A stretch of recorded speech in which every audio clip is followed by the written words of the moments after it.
All right, guys, we got a new section to the America Happens website called the Whistleblowers Forum, where you could go on there and anonymously or using your name post anything that you want and contact other whistleblowers to talk about what's really going on out there. All right, welcome to the latest episode of Blood Money. Today we have a very special guest, Ryan Matta. How you doing, sir? Mr. Miller, it's an honor to be here, sir. I'm stoked. Awesome. Great to have you on the show. So, crazy enough, when we scheduled this interview for the audience out there, Ryan was like, man, I hope I'm still alive by the time the interview comes around, because he's been doing some dangerous shit, really dangerous shit. And he's going to tell us all about it. So, Ryan, I'm going to pass the mic to you. Tell us, what have you been up to? Let's start from the beginning on how I got invited to Guatemala by their attorney general. So, this last summer, me and my partner, JJ Carroll, well, I shouldn't say my partner, but we partnered in a film called What is Treason #Invaded, where we traveled across the country and we went to the major epicenters of this invasion and we documented it. And we interviewed whistleblowers and we put together this amazing documentary. And then while in the process, we had so much information and intel on child trafficking. And I had been working on this investigation for 2 years before I even started that we were able to craft and put out 2 documentaries. So one of them was on child trafficking. But because we were selling those documentaries and they were behind a paywall, when you talk about child trafficking, people know it's happening or they think they know, but any chance they have to turn a blind eye, they will. And they won't, they choose not to watch it because it's behind a paywall, right? So I wanted to put out, so right after those 2 launched, I realized that it wasn't going to move the needle because there just wasn't enough people seeing it. So I went and spent 25 grand out of my own pocket to go on another mission to create another documentary on child trafficking. So this is, when I say child trafficking, I specifically am meaning the government funded USA sponsored child trafficking. Yeah, and question about the paywall thing. So you're saying that the pre-existing documentaries are behind the paywall, so people were just not hearing about it? Yes. So the What is Treason #Trafficked and then What is Treason #Invaded are sold only on our website or on Rumble. They're pay-per-view, and for $9.99 you get both documentaries. So that was, I could just tell, like when I talk about this child trafficking, I've been doing it for 2 years. I understand what moves the needle, right? And I understand when certain stories go viral or other people that have been working on investigations into the same thing make a documentary and it gets a ton of views. There's this outrage and this massive disgruntled citizens that are calling politicians and are pissed, because that's what I've realized. The only thing our politicians respond to is being humiliated publicly. When a crisis or something happens, and even their friends at their dinner tables that they go out to the country club with are like, yo, bro, you're allowing children to be trafficked? What's going on here, right? When you make them so popular and you make it so known to the masses that they can't hide and they can't rub shoulders with everybody, that's what upsets them the most. And that's what gets their attention. So we know that our government has trafficked in 438,573 unaccompanied alien children. That is since the Biden administration has taken office. 438,573 unaccompanied migrant children as of July 1st have arrived at our border without a parent. And our government has taken possession of those child. When a child comes to the border unaccompanied and they cross over that border, they are now property of the United States government. So let's kind of set the stage here, right? So in the documentary I did with JJ, we also talked about adrenochroming. We talked about organ harvesting, and I brought in whistleblowers who actually go in, not whistleblowers, but patriots who actually go and kick down doors and rescue these children that are being trafficked. This non-governmental organization called ARC does just that. They rescue children that they get actionable intel and they can find, and they go and save these children. They've saved 1,500 and they've never lost one. So we break all that down in the treason series of documentaries.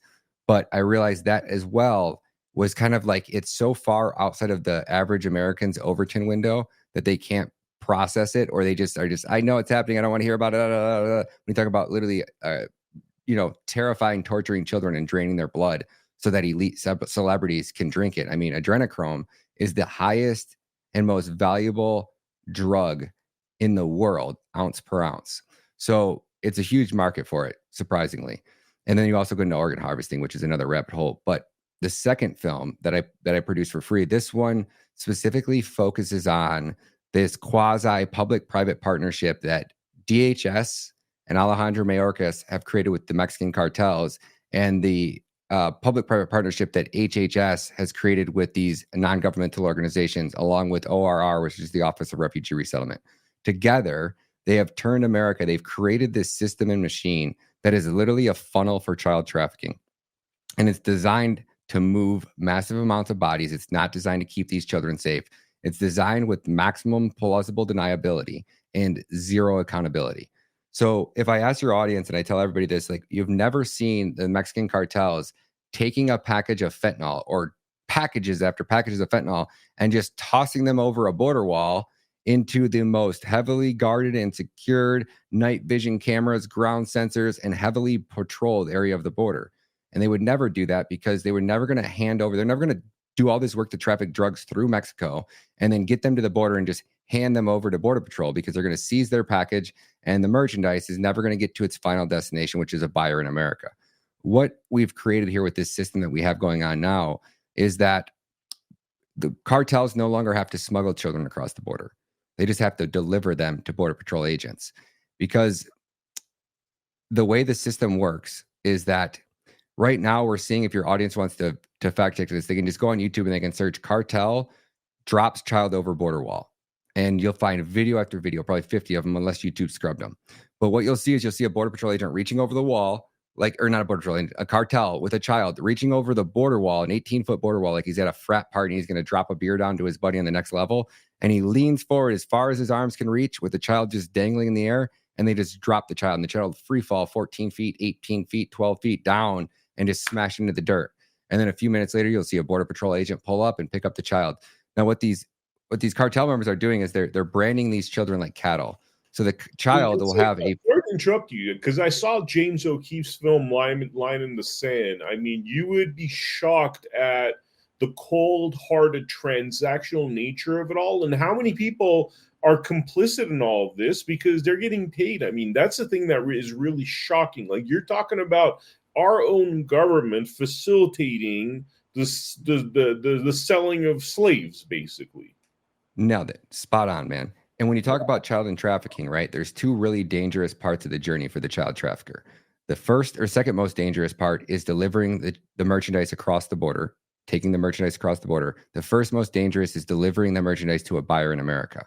The system that they've created, our government is now taking over the two most dangerous legs of the child trafficking operation for the cartels. And the cartels are still getting paid full stop. All they have to do now is brand the child. They have to put a name, a number, and an address, and they safety pin it to this child's shirt. And now, so your audience understands, 80% of the children that are coming across that border are openly admitting to being sexually raped or assaulted on their way to America. Most of these children have been living through hell for months before they make it to the border. Raped, beaten, assaulted, treated like a sex doll, and abused by these cartels and these human traffickers. So when they come across that border and they're picked up by Border Patrol, Border Patrol only has one kind of mission, and that is food, clothing, and medical, right? So they just go, are you okay? Are you safe? Do you need anything to eat? They give them the basic necessities, and they do an initial intake where they say, what's your name? Where are you from? Who is this? And the kid's coached and told, you say that this is your father. You say that this is your uncle. You say that this is your older brother, right? Whatever the relationship that they concoct, that child is 100% going to tell that to that Border Patrol agent. Now, the Border Patrol agent, knowing this, takes this number and puts it into the child's file as his sponsor. From there, the child's transported over to HHS intake facility where he can stay for 2 to 14 days. The HHS, Health and Human Services, are supposed to do an initial intake screening on these children. They do this screening, and then they also are trying to vet the sponsor. So vetting the sponsor is a process where they contact the phone number that was stapled at the kid's shirt, and they say, hey, Vem, were you expecting a kid? And you go, yeah, I am. They go, okay, what's his name and birthday? That's all you have to have. Once you give them the name and birth date of the child, they are going to begin the vetting process. So they send you an application, which is like a job application, just ask for basic intel. And then they want you to send them an ID. So what I'm holding in my hand here is a fake ID that I bought in New York City off an illegal immigrant for $100. And it took me 15 minutes to find some random person in New York City selling IDs. And then it took me 45 minutes to pre-order this ID. Had to go to the restaurant and wait. And then 45 minutes later, you get a call, your ID is ready, and you go pick up your ID, right? So with this fake ID, and if I paid the cartel to deliver a child to the border, all they have to do is safety pin this number on the child's shirt, and then I can apply to get that child. So then they asked me to send in this ID, and this is all done via WhatsApp, not a government database, not any sophisticated form of communication or encrypted. They're doing this with employees at HHS that have never had any training in document IDs and none of the sort, right? They don't even have a book like a bartender. Every bar in America you walk into, that bartender has the 2024, the 2025 edition of all government IDs, and there's a list for every state, and there's 20 different fake IDs. And you literally look at the ID. Okay, this ID was created or issued on 11/14/2022. I would go over to the book. I would verify in a 2022 New York State ID. What am I looking at, right? And there would be a list of all the fakes and like highlights on how to determine if it's fake or not. They get none of this. They don't even ask to verify if they're a real ID or not. So then they're using Google Earth to take a look at the address, because we got to make sure the kid's going to a safe home, right? So they literally are getting on Google Earth and spinning around and turning and going, oh yeah, it looks like a house. It looks like a good place for a kid. I will authorize the delivery of the child. So that's kind of the process of how they're vetting these sponsors. So anybody with a fake ID can basically have a child delivered to their house in 14 days, little as 14 days. So from there, our government has delivered 323,000 children to grown men and adults in America that they've vetted, right? They've vetted these people, and they've authorized the delivery of these children to a grown man or a grown woman in America. And they've tried to make a contact again after the child's delivered. They're supposed to make one phone call in the first 30 days to just check on the kid. They call you and say, Vem, how's Johnny? And you go, Johnny, oh, you mean the kid that I answered a Facebook ad, and this guy said he'd pay me $50 or $500 to go pick his son up from the airport and drop him off. I haven't seen the kid since I dropped him off. You're like, wait, what? Or you don't answer. And if you don't answer, that's considered a lost child. If you answer and you go, oh, Johnny, yeah, Johnny's great. They go, okay, thanks. That's considered found. So our government has openly admitted to losing 323,000 of these children. They have no idea where they're at. And out of that, the whole crazy picture here, so it's get really crazy when you start doing the numbers. Where are these children from, right? So out of that 438,000, and that was as of July, it's probably upwards of 500,000 now, if not higher. 42 to 48% have came from Guatemala. One country the size of New Jersey, with 15 or 18 million citizens in Guatemala, 212,942 children in the last 4 years have been kidnapped, trafficked out of Guatemala, arrived at the U.S. border without a parent. And our government probably can't find at least 75% of those children. So this is kind of the pretext of what got me invited to Guatemala, but I'll land it there, and then you can kind of jump in if you have some questions. I mean, this is the most depressing question. Based upon your conversations with people and, knowledge of what's going on out there, I mean, what is really happening to these children? I mean, are we talking about they're being chopped up and used for adrenochrome? I mean, what is really going on once, 323,000 children are lost? I don't think most of us or anybody has a really idea, but I can give you a general statistics based off of like normal child trafficking operations. So you would assume that 63% roughly are being sold for sex. Then you go, I think it's 35%. No, sorry, I messed it up. I think it's 36% are being sold for sex. I think it's the 60 something percent are being labor trafficked. And then it's like 8% are being adrenochromed. And then 4 or 5% are being organ harvested. And then there's a small percentage that are actually being ritually sacrificed in satanic churches and satanic cults, as crazy as that sounds. We've actually interviewed a gentleman who rescued a female. I think by the time that she got rescued, she was 22. And her grandfather was a satanic cult leader. And at the church that she was at, in her grandfather's basement, she personally sacrificed children for her grandfather. And then she was also raped by her grandfather and a ton of people that her grandfather was friends with. So to give your audience an idea, another statistic which is horrific is the fact that the average life expectancy of a trafficked child goes from, what is the average life, 72 years to 24 to 36 months after that child is delivered to a buyer in America. That becomes the life expectancy, because what's being done to these children is so egregious, it would make you vomit. We're talking stories about, I think the girl was 12 years old, and she was chained in a basement, in a gentleman's basement, for 2 years. And every night that man came down there and he threw her plate on the food on the floor and he savagely raped her. And then after he was done raping her, he would put a cigarette butt out on her arm. So that way, if she ever escaped, and every time she looked down at her arm, she would have a constant reminder of how this man savagely raped her. And then when he wasn't raping her during the day, he would let 7 to 10 men on average come in the home and rape her. So this girl was raped 10 to 20 times, maybe even 11 times a day, for almost 2 years straight, while by being chained into a basement, pissing and shitting in a bucket, and eating her food off the floor. And that was just one child. There's stories about, we could talk about the damage that's being done to a 5-year-old, girl or boy. Their bodies are not designed to take objects that large into such small areas. So they are actually just destroyed. And then some people might go, oh, well, what about the 16-year-olds or 17-year-olds? Well, for the 5-year-olds, there's no pleasure in that. They are excruciating. I mean, Tim Ballard will tell you stories that he interviewed this trafficker that used to freeze Vaseline popsicles and give them to the children. And then one of the traffickers was bragging about, I forget what they call it, it's like an appendectomy or whatever it is. Basically, they would have a doctor on site that would stitch the children up, and they would give them medication and drugs, and they would be back out on the street getting pimped out in a week. That's right. These people are so sick and evil that they're willing to allow a child to be brutally raped to the point where it shreds their body. And they bring in a doctor or a quasi nurse that can stitch these children up so that their bodies can heal in a short period of time, while they give them Vaseline popsicles they freeze Vaseline popsicles, and they allow these children to stick that inside themselves to help heal these cuts so they can put them back out on the street and pimp them out more often.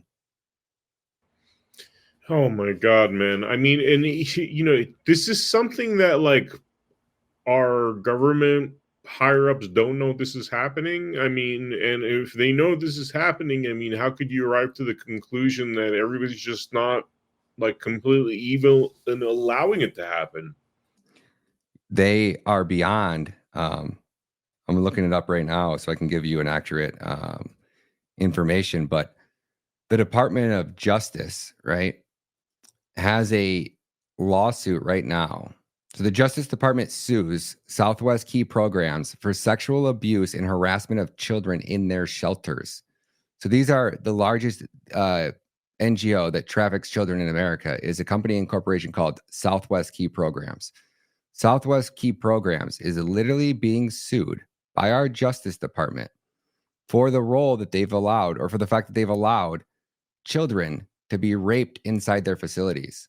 And if you were just to read just the crimes that they're talking about, that they're actually arresting and charging all of these different employees that worked at these NGOs, it would take us 15 minutes just to go one by one by one and just read just the charge.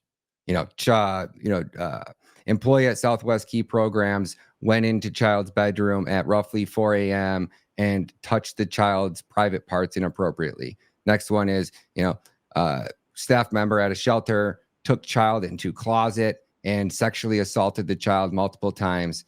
Another one is, threatened to kill the child's parents if they talked about how he touched their genitals, bathrooms. It's just a laundry list of charges. And if I read them one by one, it'd probably take me 10 to 15 minutes just to read all those charges. I mean, what happens to people like that? Do they go to jail forever? Like, what's happening? Because that just sounds like, I mean, for most people that hear that, they're like, all right, death penalty. That's exactly the only thing that fixes this. So we interviewed several experts in the field, along with my personal doctor, told me the same thing. She specializes in helping traffic victims. These are women in Michigan specifically that have been trafficked and abused. She's like the doctor that, like, when judges are trying to, like, hey, who should she go see for help or counseling or any of these hospitals, like, my doctor specifically is like an expert in that and specializes in that. And she says that when you talk about, you can take three people. You can take a murderer, you can take an arsonist, and you can take a pedophile, right? studies have proven that, especially with murder, like even if you're like a serial killer, at a certain age, like you almost grow out of that, and you can basically be rehabilitated to never kill anybody again. That you can cure, I guess, the desire to kill. Now, when you talk about the desire to burn, like maybe you're an arsonist and you get your rocks off on watching houses burn down, that person with the right counseling and the right amount of time in prison can also be cured. A sex offender will repeat offend 100% of the time. It's almost like it's a demonic possession, and that the only solution is the ultimate punishment. Like I feel like, and I have if you go to thisistreason.com, the website for mine and JJ's treason documentaries, if you go to that website, you can see a call to action. And on that call to action, I'm calling for 10 million signatures. And I want to deliver these 10 million signatures to President Donald Trump in this active petition, which is demanding that they re-implement the death penalty in all 50 states for anybody under the age of or over the age of 21 who rapes a child. I'm not trying to jam up the 19-year-old who's dating a 17-year-old, right? I get that there's that window where I'm not trying to destroy your life if you're a good person, right? Even if you're 22 and the girl's 16 or 18 and she consents to it, I understand that those situations happen, right? You're talking about children. Like you're talking I'm about talking the children. audience line that I think we all know exists between 19 and 17. I mean, I've heard horrible stories with friends that like have forever had that on their record. And if you Yep. ask me, that should be nothing. But like you're talking Agreed. about like 19 and 11 or 8 or whatever. Yeah, or like 49 and 13, right? So like let's just say I could probably update that, would make it even more clear. Like let's just say anybody under the age of 14, right? I think that if you are 14 or younger, right, you are so manipulatable as a child. Now, granted, I moved out of my house when I was 13, so maybe we say it's 13, right? That seems to be the age because I was out there on my own working 2 jobs, like living an adult as an adult at 13. So, but I still don't think I should have been able to consent to have sex with an adult. But either way, let's just say we're calling for the death penalty, and then I'm also calling for to change the process on how these appeals work. Right? If there's video and DNA evidence, and I get that there's AI because somebody said, well, with AI, like blah blah blah. No, AI is smart enough to detect when a video is made by AI. Right? So if we have video evidence and DNA evidence, that immediately removes your right to all appeals. You don't get to appeal it. You don't get to torture that victim and walk her through the mud for 8 years sometimes. That's how long these cases can go on for, with appeal after appeal after appeal. For 8 years, that woman is tortured relentlessly every single gosh damn day, wondering if you're going to get out of prison or you're going to get sentenced or you're going to go to jail or she's going to have to deal with the appeal process. I want to add something. I want to add something in there because I've seen things with this process. I totally agree with what you're saying, by the way. But there was a gentleman that we know named John David Cunningham. To be honest with you, due to the really screwed up way family courts go down and just court corruption, he's in jail for having raped his 6-year-old daughter. And there's zero evidence. And she, in fact, said at first that it never happened, and then she said they basically conned her into saying that it did. So based upon words, you're also finding people. There's got to be hardcore evidence, is what I'm saying. And I like the fact that you mention actual DNA evidence, which in some of these false accusation cases, these are lacking, and really it's dangerous for men out there, for people in the judicial system, where you could land yourself in jail forever on false accusations, unfortunately, Oh, I'm sure of it. Yeah. But when there's video evidence and there's DNA evidence combined and it's irrefutable, right? You lose the right to all appeals. It's so simple. And I'm sure there's going to be that 1 in a million, right? But the amount we're going to gosh damn save, because we've had these experts that have gone into these prisons and had the opportunity, which I would love the opportunity. If anybody out there has any access to prisons and can get me in to interview some of these pedophiles, oh my gosh, I would do just about anything, because they will tell you they asked all of them the same question. Is there anything that would have deterred you or prevented you from doing this? And every single one says the same thing.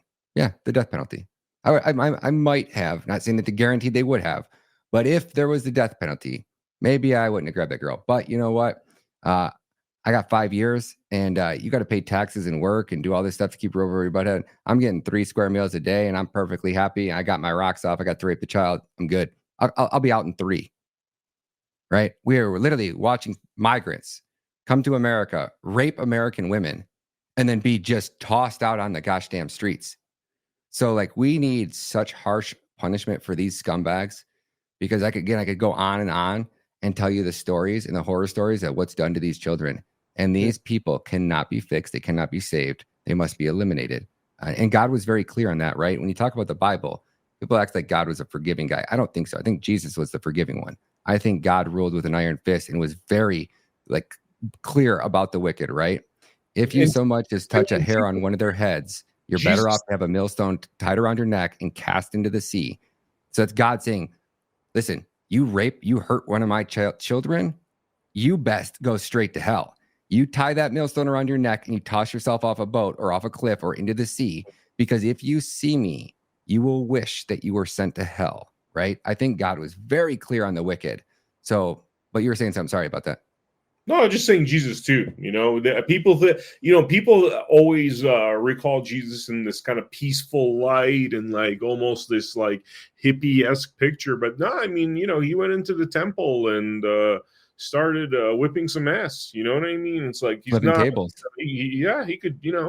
He could get and especially with children, I could see Jesus taking out his whip and wanting to stone somebody to death for having done, violated a child. I mean, it's ridiculous. It's ridiculous we're even talking about this. I mean, how inhumane.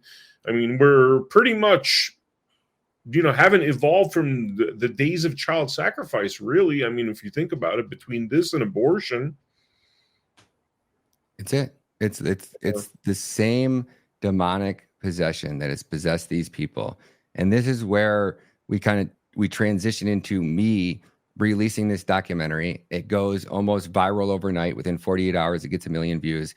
And then start getting contacted by so many people that are like, hey, can you get this into Spanish? Can you get this into Spanish? So it took me about 4 or 5 days, and I got it translated, the entire documentary. And it actually, this AI that translates it uses my voice, which is the coolest thing. It takes my voice and it makes me speak Spanish. I was just like, wow, this is freaking awesome. Oh, wow. What is that called, by the way? I don't know. I some guy on Twitter did it for me. Amazing. That sounds very cool. Yeah. So I released it in Spanish, and within 24 hours, I'm contacted by the Attorney General of Guatemala. So the Attorney General of Guatemala wants to know if I'm interested in coming to Guatemala to talk about the child trafficking that's taking place. So I tell them I can't come till January because I'm self-funded. I just spent 25 grand making the documentary. I don't think at that point I got much in donations back. By the way, could I ask you a quick technical question? Like, is this you just traveling around by yourself, using like this low budget to like film everything? I mean, how does it work mechanically? Are you out? Who's out there with you?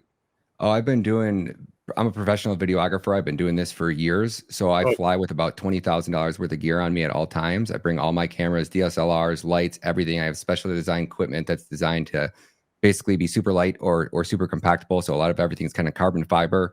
And then I assemble everything on set. And, I could show up into as long as I got a room that's about 10 by 10, I can make it look like a Hollywood studio with my production gear that I have. Sometimes I get screwed, but for the most part, that's how I roll. So from there, we go and I get invited to Guatemala. I say I can't go till January. I hold a Twitter space that night, and about a dozen citizens from Guatemala showed up, and they were begging me to come.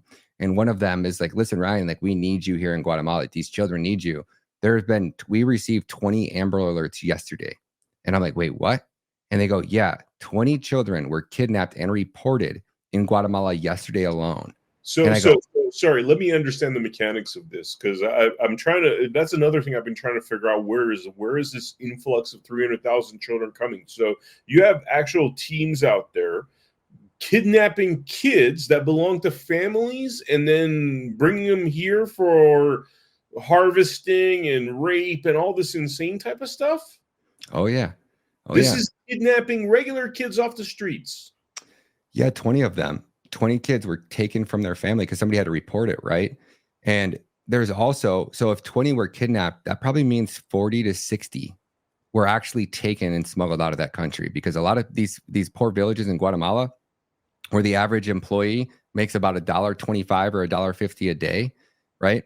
It's not uncommon in these villages for the women to have 6 or 10 kids. They can't feed all their children.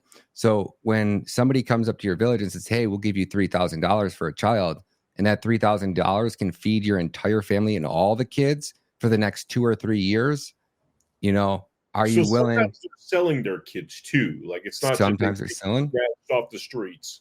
Yep. And then they also have things like the nanny ruse, right? Or the modeling ruse, where somebody dressed fairly sophisticated and fairly nice shows up to these third world villages, and they say, hey, we have this amazing opportunity for your daughters. Any daughters that are between the ages of 13 and 16, we can take you to America and get you a job working for this elite nannying service. And the nannying service is going to give your daughter is going to get like $6 an hour, right? And these families go, like, they literally think their daughter is going to be Elon Musk rich, and then they do this as a lure to get the parents to sign over the rights so that they can travel and take their child across the borders and in through airports or whatever route that they need to, but they have the documentation to back it up. And those are probably, I don't want to say the worst cases, but what they do is they take the girl, and the second that they get her out of this village and in their control and in a secluded area where they are basically alone with this child, they break her.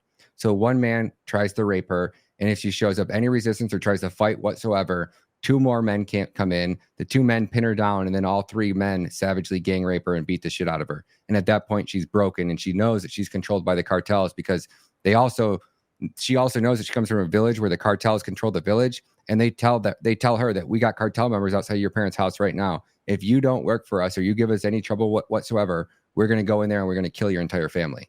So at that point, she's fully broken and fully under the cartel's control, and she will walk herself right into America and turn herself into Border Patrol and get shipped right into the system and not ask a question about it. Wow. Most Americans would love for us to go to war with this sort of thing. I mean, if people were like, we've heard all these like people made into boogeymen because of bankers' interests and all that stuff. I mean, since the beginning of time. But I mean, if most Americans heard, Donald Trump said, hey, I want to send out, 250,000 soldiers to wipe out this entire scumbag network, I mean, most Americans would be good with that. But what would it take to clean this out realistically? What is it like? What is the goal here? What's feasible? I think that if you were to take every single person that's in this previous administration and in the next administration, and you put them all in prison, I think that alone, and after you did that, right? And Trump gets to handpick his whoever he wants, right? And then at that point, we implement a law that requires every single politician in the United States government, every person in the Biden administration and the upcoming Trump administration, right? All of them in prison, right? Why the upcoming Trump administration? Because you'll understand here in a second. So okay. What I want mandatory polygraph testing done for every single member of Congress. I want them fully interrogated and investigated. And then the ones that are found to be liars and scoundrels, right? They remain in prison until they talk and they tell you everything, right? And if you take out these key players here in America, these are the key players these are the linchpins. Our ambassadors to these countries are literally more powerful than the president of that country. And they use that power to co-opt the government, to stage color revolutions, to build literally armies of natural citizens. And they radicalize these citizens. And then they use those citizens to carry out their bidding as far as regime changing and overthrowing governments. And then they also use these NGOs to infiltrate the media, and they take over the mainstream media in all these countries so that when they carry out the regime change, it goes as planned. And the narrative is their narrative, not the truth. And I say that because that's literally what is happening here in Guatemala right now. So for the last basically like 20 years, our government and the ambassadors to America, specifically Todd Robinson was the ambassador to Guatemala. This is a gay black dude from America. He just actually was put into like this super ambassador program by Biden or by Blinken. And there's only like a handful of like these super ambassadors. I don't know if they think they're going to be career ambassadors, but this dude has investigations into him in Guatemala for raping little boys in Guatemala. So our politicians, these ambassadors, act like dictators in these third world countries, and they use their leverage in the United States to force their government to create literally like private, like almost like a private police, right? Kind of like how the FBI does the bidding of the Biden administration. Would be like Joe Biden and going and creating another authority branch that has basically more power than the cops and the CIA and the FBI, and then giving that organization or that department the authority to arrest all of your political opponents or anybody that speaks out about you. And then you already control the justice system. So once you use your private police, which the only reason was created because the United States government put pressure on your government to create it, and then that has the ability to take out anybody that's going to investigate it, you end up having our ambassador with almost like authoritarian control in these third world countries. And that's literally what has happened here in Guatemala. So when I got invited there to talk to their attorney general, I also was able to have access to tons of citizens, whistleblowers that came forward that wanted to talk to me. And through that, I learned that in 2023, they just had an election in 2023, they had their election. And within 1 hour of the polls closing, because it's same day paper ballots, in-person voting, within 24 hours of the election taking place, they received 1,000 complaints of voter fraud. So the way that the Guatemalan government is structured is you have the executive, the legislative, and the judicial, and they're three separate branches, and they're all independent of each other. Outside of that, you also have the Attorney General's office, who is independent of all three of those organizations. Well, 8 years ago, our corrupt government installed an Attorney General, and they didn't want the conservative president to have the authority to fire that Attorney General, which at the time he did. So our government puts pressure on their government and forces them to change the law. They force the judicial or the legislative branch to change a law and pass a new law that says that the president doesn't have the authority or power to fire the Attorney General. Fast forward 8 years now, we had a good we have a great Attorney General in Guatemala, and they just installed and rigged this election. The only person that can investigate that is this Attorney General. So after the election fraud, the Attorney General, because of the way their government's structured and because of an election, she doesn't have the authority to just open the investigation, right? She can only open investigations where there's evidence presented to her. That's straight across the board. But in elections, she has to go to Congress. So she takes the information that was given to her by the local citizens and people exposing this fraud. She presents it to Congress, and Congress has to review it and vote on it. So 100 out of 160 Congress members, they don't have a Senate, so it's all Congress. Out of the House, 108 of them reviewed that evidence and go, wow, yeah, there's a lot of fraud here. We should investigate this. We choose to vote to investigate the fraud. And that gives the Attorney General the ability to investigate it. At that point in time, Secretary of State Anthony Blinken strips all of the visas for all 108 family members of Congress in Guatemala. Our Anthony Blinken, our State Department, is removing and interfering in elections by stripping away visas that belong to family members. And not just stripping away the visas, he froze all their assets. And then he went a step further and went and found 400 of their friends and family members and froze all of their assets and suspended all their visas. These are some Guatemalans that have been like absolute America first, diehard loyalists for the last 20 years or 25 years and have done nothing but been a great ally to the United States. And they're now being punished because they want to investigate the election fraud, which if we had time here to present it, I could present it and prove to your audience in probably 15 minutes how obvious this election fraud was and how they should be immediately demanding for an investigation. Now, from there, the party that this president actually ran with is the Semilla Party, and the Semilla Party was created in 2019. And when it was created, they have a process for creating new, basically, political parties in Guatemala. You have to have 22,100 signatures, and you have to do some other things, right? So right after that party was created, I think it was actually in 2022 is the first time a whistleblower came forward. There was a gentleman, and he looked at this list of names that were assigned to create this party, and he realized his name was on it. And he's like, my name? I've never signed that. So he went and reported it to the Attorney General's office. They did a signature analysis, and they seen that obviously that he did not sign that. That was a fraudulent signature. Then they said that gave them the idea to maybe we should look into some of these other names. They started looking into the list, and I think it was like 2,000 or 3,000 or more dead. So before this list was even signed, because you have the name and the date, their death certificate shows that they were dead, long before they ever signed this document. There was another couple thousand duplicates, so they're literally double signatures. Total, I think it was a fraudulent 8,000 signatures out of the 25,000 they turned in, which means that you need 22,000 to be an official party. So that investigation just ended about a week and a half ago, and they've now completely dissolved that party. And what that means is technically the president is illegitimate. He ran on a party that wasn't legit. He should have never been in there. 23 members of Congress also same associated with this party. This is basically the Semilla party is literally the Communist Party of Guatemala. You can look at it that way. And so what our government is doing is Anthony Blinken in these organizations, Anthony Blinken isn't running them, but the State Department funds organizations like USAID. USAID is supposed to be our aid delivery service where we go into Haiti during earthquakes or these third world countries when natural disasters happen, and we provide them aid because we're the good guy, we're the United States, but really that's not the case. These NGOs like USAID operate as the money laundering arm for the CIA, and they do nothing but funnel money into the woke causes or anything that they want to do, buy off politicians. A congressman in Guatemala, their salary is $1,000 a month. And you're talking about, I hired a private investigator firm to track every penny coming and going from the Biden administration over the last 4 years into Guatemala. And it's $796 million.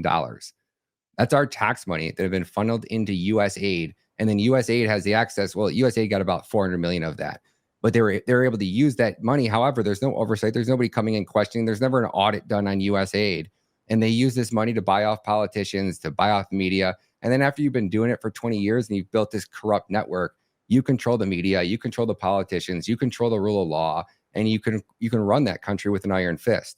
And that's what happened. So the attorney general is the only person that has the authority to investigate this. So then USAID basically funds their George Soros, BLM style Antifa riots outside of the attorney general's office. They scheduled a protest that lasted for 180 days where these people stood outside the attorney general's office, thousands of them.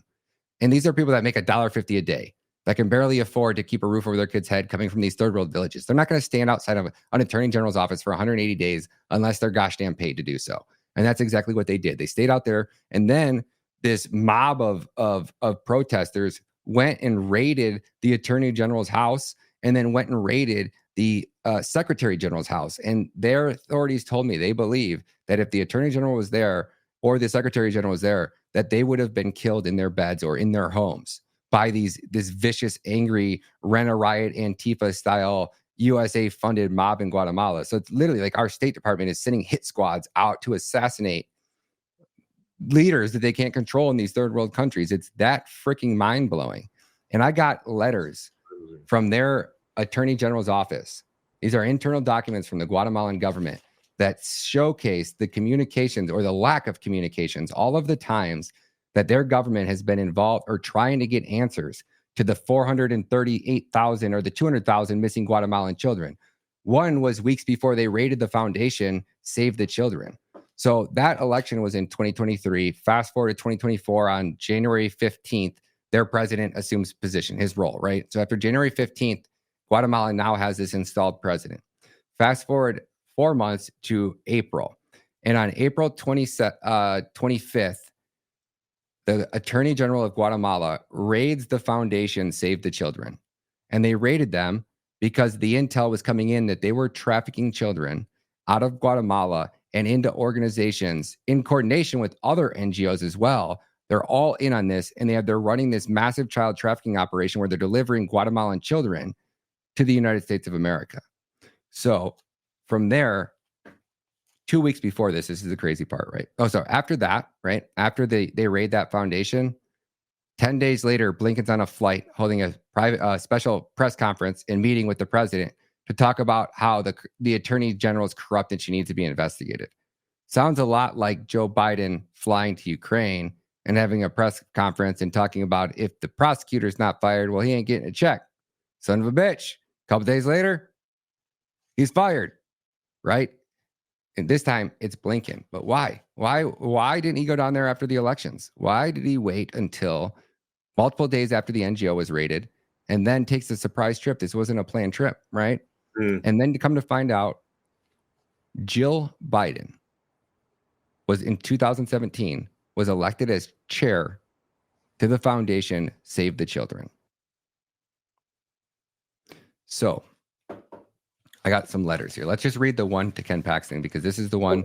So when you say Jill Biden was, so you're saying she's like a mastermind behind it? I'm saying that you have these corporations that have people on the board of directors, right? I'm saying that for some reason, just a coincidence, I'm sure, that Oprah Winfrey has taken the Disney CEO to an event, to a fundraiser at Save the Children. And I'm sure it's a coincidence that Ghislaine Maxwell in 1985, I can show you another photo where she's associated with Save the Children. She raised a bunch of money and donated $2,000 in 1985.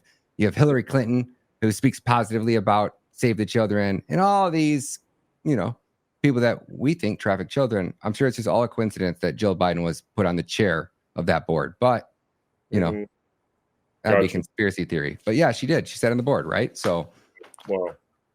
Just obviously coincidence that they got raided for trafficking children. So crazy. Not like the Bidens had the closest island to Epstein's island or anything. Yeah, crazy. Wow. So their government, and they were actually nice about Ken Paxton. The rest of the people that they haven't answered the letters, not so much. But the Attorney General, Ken Paxton, this letter is from April 12th. So this is 2 days before they raid this foundation. At this point in time, our government is fully aware that there are over 85,000 children that are missing. Congress is very well aware. Ken Paxton is very well aware of Texas, right? So why didn't this letter get unanswered? They felt like it was because Ken Paxton was under attack by the Biden administration, and maybe there was something more to that story. But I only got 5 minutes, so I'll speak quick. So it was a pleasure to greet you, and I wish you the success in your daily activities. But by higher instructions, I'm writing you to request, if you consider it appropriate, your immediate attention to a serious situation affecting the Republic of Guatemala. As the public minister, we have received a complaint as a criminal report about a very important and sensitive issue, our beloved children. As you know, deficiencies in security and diplomacy related to the border between the United States and Mexico have resulted in a significant increase in drug trafficking, but also a devastating emergence of human trafficking. In relation to a new complaint that has been filed with this institution, a horrifying pattern of disappearance of children from Guatemala has been brought to our attention, and it has been reported to the public ministry that a complex network involving non-governmental organizations, NGOs, operating within Guatemala, who collaborate with specific entities in the state of Texas, are implicated in the abuse of Guatemalan children, where they are away from their parents and they do not have someone to protect them. These children, these Guatemalan children, have been reportedly placed in shelters and organizations throughout Texas under the guise of providing them with a family environment. Disturbingly, there have been reports and documented situations of sexual abuse in these shelters, which is a huge violation of the rights and dignity of these children.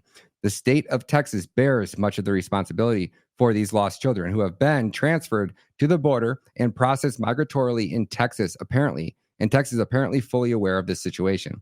Among these non-governmental organizations operating in Guatemala and the state of Texas that may be involved in child trafficking operations, the involvement of Save the Children, Changing the Way We Care, the World Childhood Foundation, Arise, and La Unión del Público is concerning.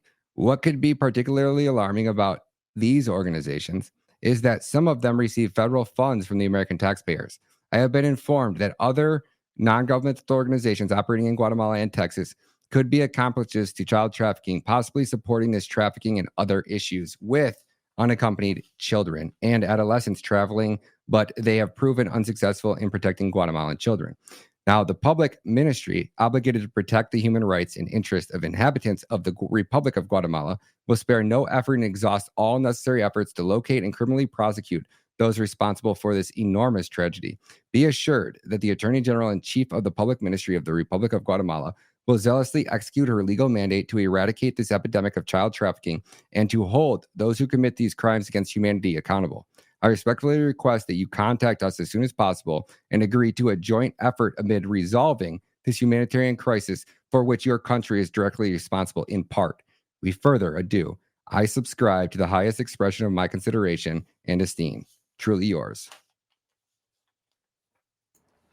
Very, very powerful, yeah. And? Not a word. That's wow. A government saying, where the fuck are our gosh damn children? You have allowed 212,000 Guatemalan children to be trafficked in your country. And I'm over here telling you that I got parents that are looking for their kidnapped, trafficked child, and you can't tell me where that gosh damn child is? Let's talk.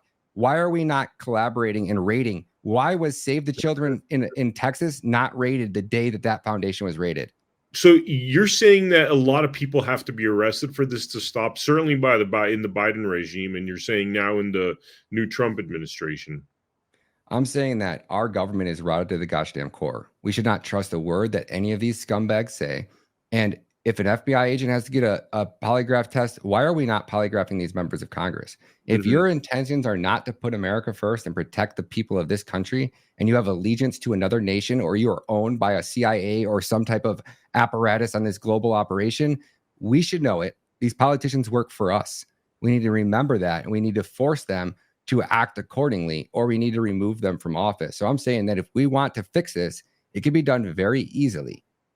But I'm not saying that it's actually going to happen. I'm just saying that like we could end this trafficking operation and take out the cartels and destroy these guys in less than a year. We could completely almost eliminate child trafficking as a whole entirely in a year if everybody got on board and we actually went and arrested the scumbags who did this, prosecuted them quickly, and went after all of their networks. You can follow the money. It's not hard. I know our time's almost up, but do you think Trump's going to do that? I'm not too optimistic about it, honestly, my friend. I'm buying property in El Salvador and working on getting citizenship there because I think we're a failing nation. And I don't think that Trump either doesn't understand the severity of this operation, which I find almost impossible to not understand after everything he's went through in his family. But watching the people that he's picking and surrounding himself with has taken all hope I have out. I'm watching an Israel-controlled government that has bought all of our politicians and has that's all. They're willing to do whatever they want. Israel gets away with everything. These politicians operate above the law. They traffic, they rape children. Nobody's held accountable for anything. And if we're not going to hold people accountable for the gosh damn crimes that they commit, no matter what their status is, then you're just going to have a 4-year break and it's going to be right back after it. Wow. El Salvador, huh? It's I flew out of Guatemala. I wouldn't even fly back to the United States with this information. I flew into Guatemala, or I flew into El Salvador so I could break the stories in El Salvador and get all of the information out to where it needed to go by the time I got back here. So before I came back here. So yeah. Wow. Amazing, Ryan. I really appreciate you coming on to the Blood Money podcast, man. Is there any social media, websites, anything you'd like to drop before we wrap up this episode? Just on X at Ryan Matta Media, on Rumble at Ryan Matta, and then my website, which is getting built right now, will be ryanmatta.pro. Awesome. Thank you so much, viewers, for joining us for this. Thank you. Yeah, thank you so much for joining us, and I will see you all on the next episode of Blood Money. Take care.